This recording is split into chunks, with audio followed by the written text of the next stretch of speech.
The world is collapsing, and they have chosen us, Bad at Board Games, to save all of humanity. What were they thinking? Hello! Welcome to Bad at Board Games. Well, he's bad at board games. My name's Brad Blake. And I'm Topher Ferguson. And we're bad at board games, so you don't have to be. Today, we're going to be talking about... Pandemic Legacy Season 1. 1, not 2, not 0. Correct. Season 1. So what do we got here? Stick around to the end, because I forgot. This is the second time we're recording this, because I screwed the whole thing up the first time. Massively blew this one up. So... He's bad at board games and apparently bad at recording. And clicking everything that we need. Life. Right. So stick around to the end so we can tell you what our value rating is. Is it worth your money for this? What we think of it as far as our BGG rating, so you can compare it to everybody else that's around the world. And also, if you haven't subscribed and this is one of your first times checking in with us, click that little subscribe down below. We really appreciate it. It's about 15% of the people that watch or subscribe. So there's about, 85% of you.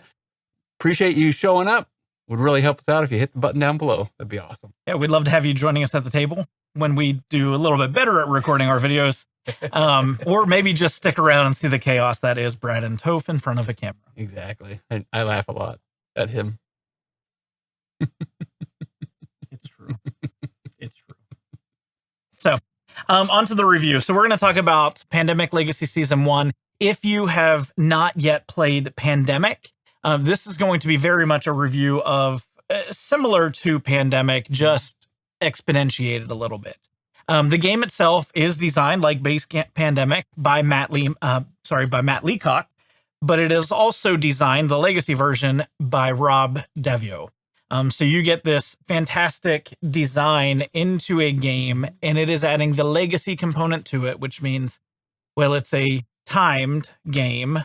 We only have so many plays to be able to win, lose, or destroy humanity. Anyway, I'll go on to appearance. It's Pandemic. You're not getting anything different here. You get a box is much cooler looking than the base Pandemic, I think, but the board is exactly the same. You have a few new things on it. You'll open it up and be like, oh, what is this unstable, rioting, collapsing, stuff like that means? That's not a spoiler. It's just right on the board. And we won't be spoiling anything. We're just going to be telling you how we felt when things happen, but we can't tell you what the things are. But it's nice. You're not, it's a retail version, but you get a lot of other cool stuff in the box, right? Which to me is not necessarily appearance wise, but it is production wise. I think it really goes that extra step. So yeah. Well done. Yeah, some of the artwork's a little bit different than base Pandemic, but for the most part, you're going to see exactly Pandemic in this box, just with a lot more components to it. So what kind of mechanics are you gonna... Yeah, so similar to standard Pandemic, this is a cooperative game. You're going to have variable player abilities and actions. So little bit of asymmetry because each of your characters is going to have a specific ability, something that they're going to be able to do unique to them that makes their abilities a little bit more efficient. It's also a set collection game, so you're going to be working especially to collect cards to be able to cure your disease, treat your disease, or even eradicate your diseases. So that's going to be the basis of the game. The big thing with Pandemic is it is a cooperative, and it's probably, in my opinion, one of the best cooperative games that really exists out there. It plays well. It plays relatively quickly. You have objectives to be able to complete. You've got points to be able to collect as you go throughout the game. That's going to be it. Yep. And so we'll go ahead and talk about some of our pros because we have a lot of pros. We'll kind of hit you on a few. So the first thing is going to be the story for me gives you this theme that sets you up to enjoy each play. Like, I'm not a Pandemic lover. I think it's okay. I don't really want to play it. I just really don't want to play Pandemic. It's never on my, it's not even a 7. That breaks my heart. For me, he loves it. He's played it so many times, but like Pandemic, I don't get into the theme. I don't get into any of it. It's just like, okay, this flips everything I don't like about Pandemic into being everything I like in a game, right? So at least from one perspective, if you don't like Pandemic and you're like, there's no way I would play and pay for this stuff, I can just tell you it completely changes your opinion on it because it gives you something to go after and gives you these twists and turns. So that's my first pro. Yeah. I've got several pros. Of course, I love base game Pandemic. Brad does not. I do. It's one of my favorite games. What I like about the legacy version in comparison to the base game is that it is just exponentiating everything that's going on inside the game. So you do have your basic rules. And when you start this game off, you're going to see, okay, the very first time you play it, it's going to be base Pandemic. You're not going to have a whole lot. But then all of a sudden, once you finish that first game, you start upgrading things. You start having these benefits that are adding in. Depending on how you do the game, you might get a lot of extra benefits, or maybe you just get a little bit of extra benefits, but they're going to start to change the game drastically. Some of those upgrades are very minor. Some of them are going to give your players an extra ability. Some of them are going to change the actual board. Some of them are going to change the deck of cards that you're playing with. And so that is going to change this game. Like Brad said, it's going to add that story into it that you don't necessarily always see with base game Pandemic. It is making it a little bit more difficult, but really what it's doing is making it more thematic. That is one of the big things with this legacy version. Yeah. And then another pro that I like a lot. So Gloomhaven, you are able to unlock the mystery boxes and new characters. You get that in spades in this game. Every month, these have already been ripped out. You get all these new cards and developments, and you get to go into the top secret files. And then you also, not every month, but you're going to get these boxes that have hidden things in them.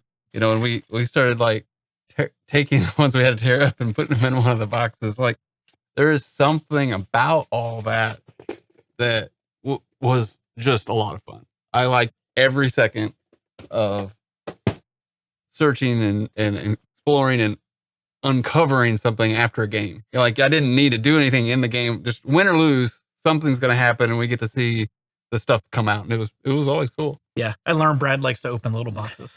That's a big thing I've learned about our friendship. The surprise! Hey, look at that! I gotta get play. Yeah.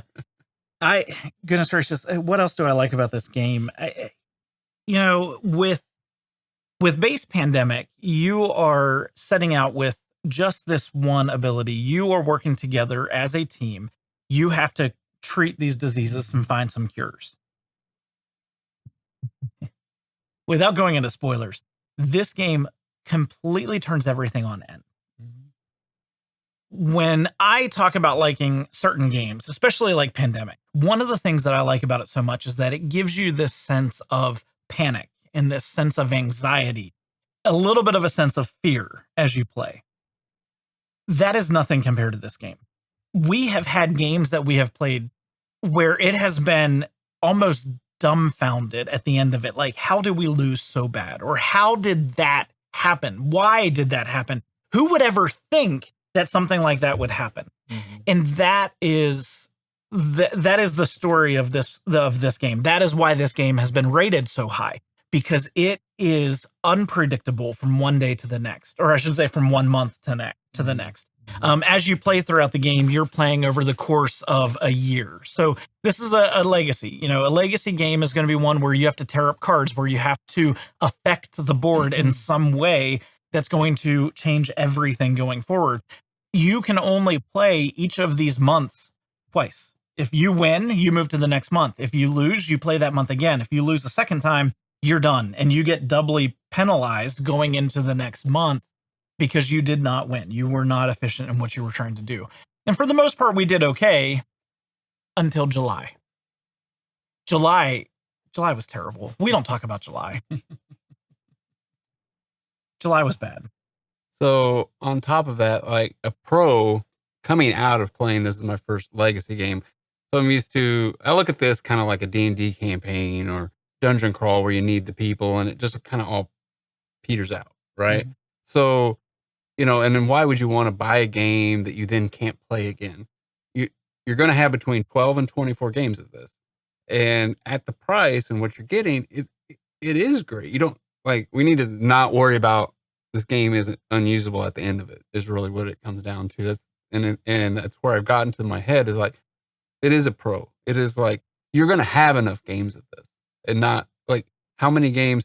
Now we play a lot of games. If you're sitting there and always playing your board games 20, 50 times, this may be a problem for you, but we play a handful of games that much, but we play a breadth of games a lot.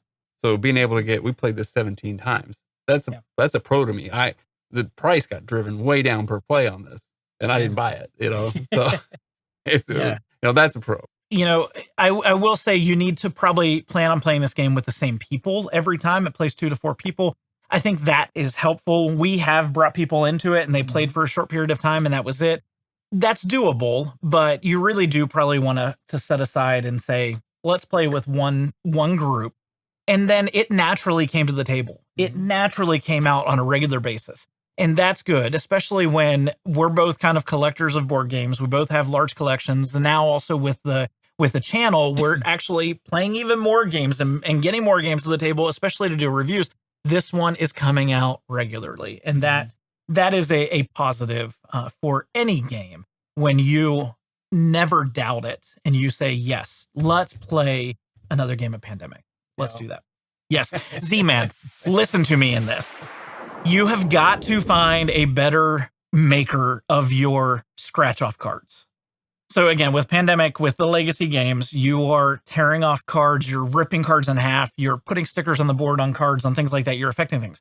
Sometimes cards are going to come out where you have a scratch off ability on it, and you grab a coin, you scratch it off, you're good to go.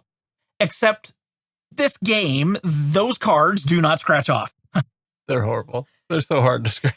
It's miserable. We have torn up so many cards in trying to scratch them that sometimes we're making up the words in between in the paragraphs. It's like, I can see what's going on, but you got to, you need context. You need a coin. Like anything other than a coin, and even with a coin, it's hard. With a coin, it doesn't. Yeah, work. so I'm not saying it's easy with the coin, but if you use anything else, you're gonna mess up. Like it's rough. And those cards drive so much of the story. Usually they're benefits, but they drive so much of what's going on that you have to do it. And my shirt is sparkly because we just finished our last month. We just finished the last game of December. And it's just these terrible flakes of paper because it's not even just the topping. It's the paper that's ripping off with it. Yeah, that's a negative.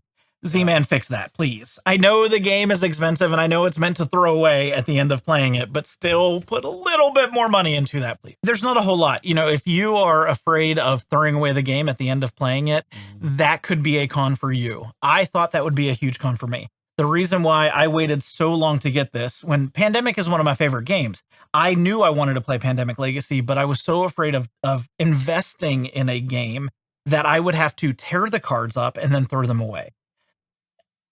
Now, having played it, I wish I wouldn't have waited. But I can see why for so long that was a con to me. Was I can't imagine ever playing a game. I'll be honest, the first game that we played and I had to tear up a card, I couldn't do it. I sat wondering if I could do this. And I'm like, you got it. He's like, here, you do it. I'm like, no, you have to do it. So I can sit there and watch it. But now that script flipped here at the end. This last game, we are sitting down. We're getting ready to start December. We won in November. So we went into December with this win, which is good. And the very first thing it said to do was tear up a bunch of cards. We're not going to go over what exactly that was, but we had to tear up pretty much all the previous cards. So it said any cards of this type you have to destroy. And I'm like, well, I don't know if I want to do that now without knowing what the next thing is. He literally picked up the cards off the board that we had put out and set up and flipped them over and just set them aside and was like, we'll wait until we finish reading the card. And I was like, no, that's not the idea of this game.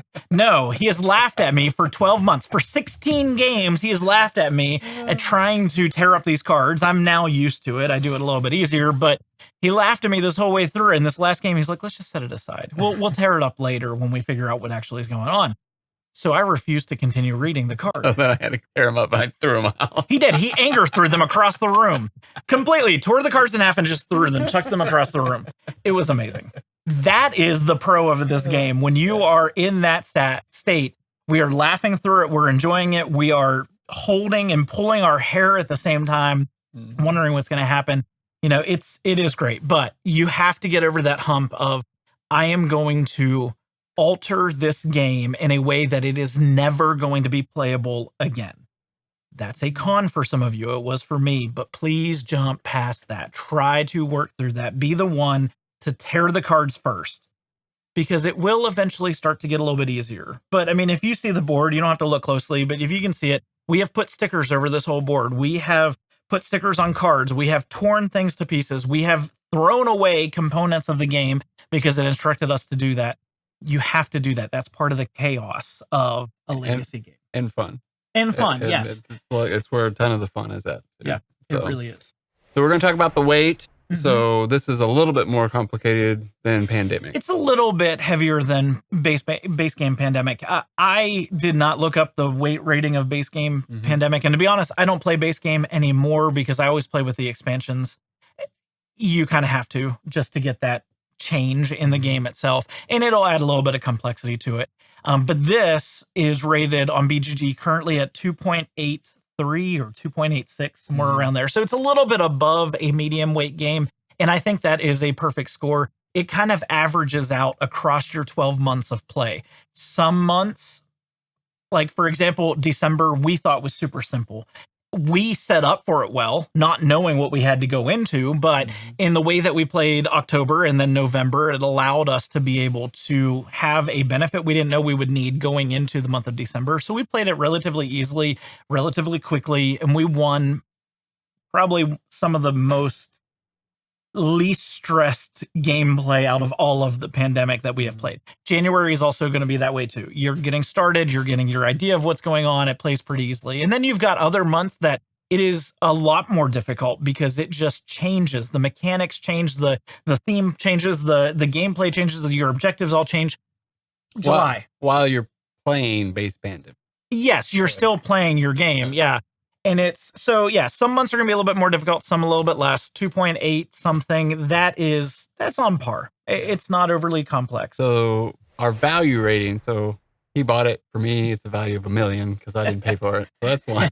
However, right now you can get it around $75. Sometimes you can get it on super sale for, let's say, $45, $50.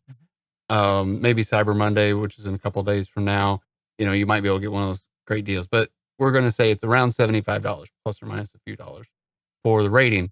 Now, we got 17 games of this in.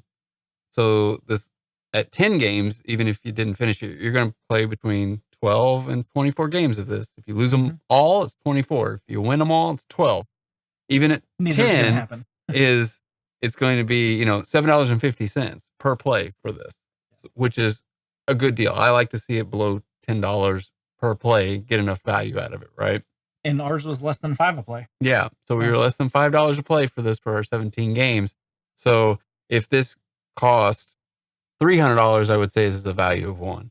If this cost $25, it would easily be a value of 5, right? It's cheaper than base Pandemic at that point, but it's not.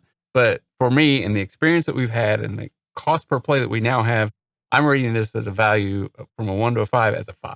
Like, this is one of the best value per experience games that I've had.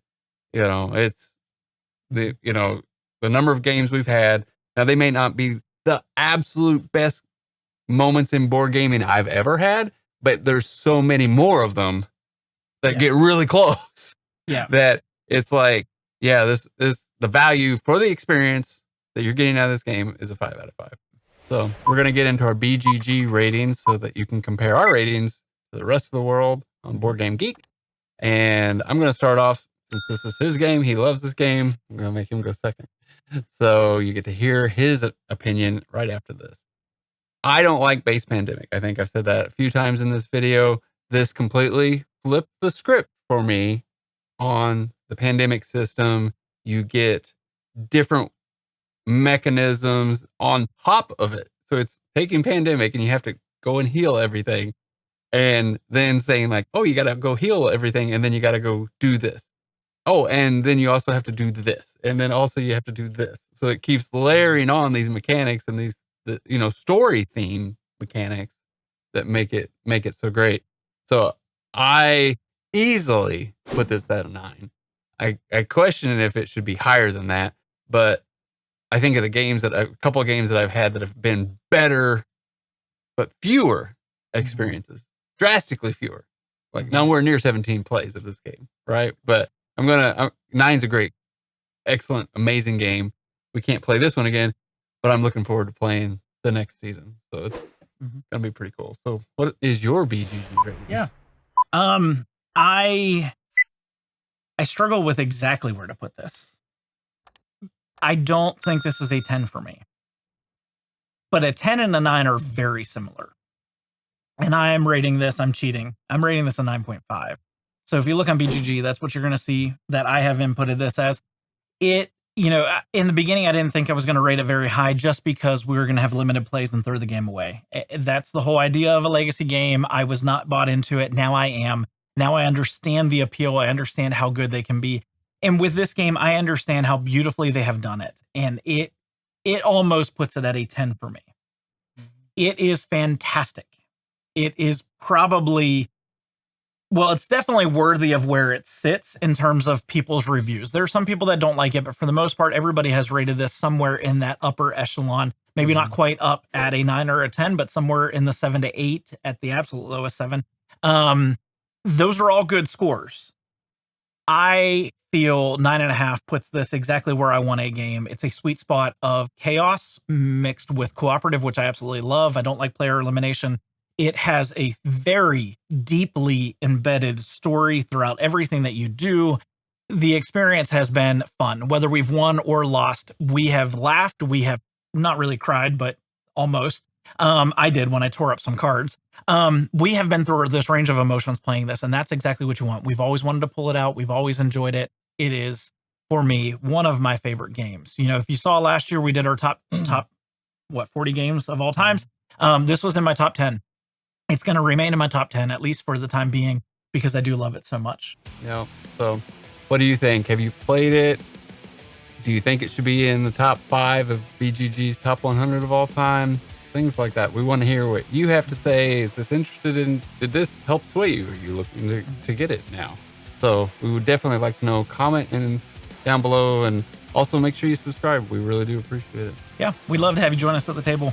So curious to know, are legacy games for you? And why is this number 3 of all time in the BGG list? So no matter how you're playing games, whether it's solo, with family, or friends, enjoy whatever games you are bringing to the table. Great night.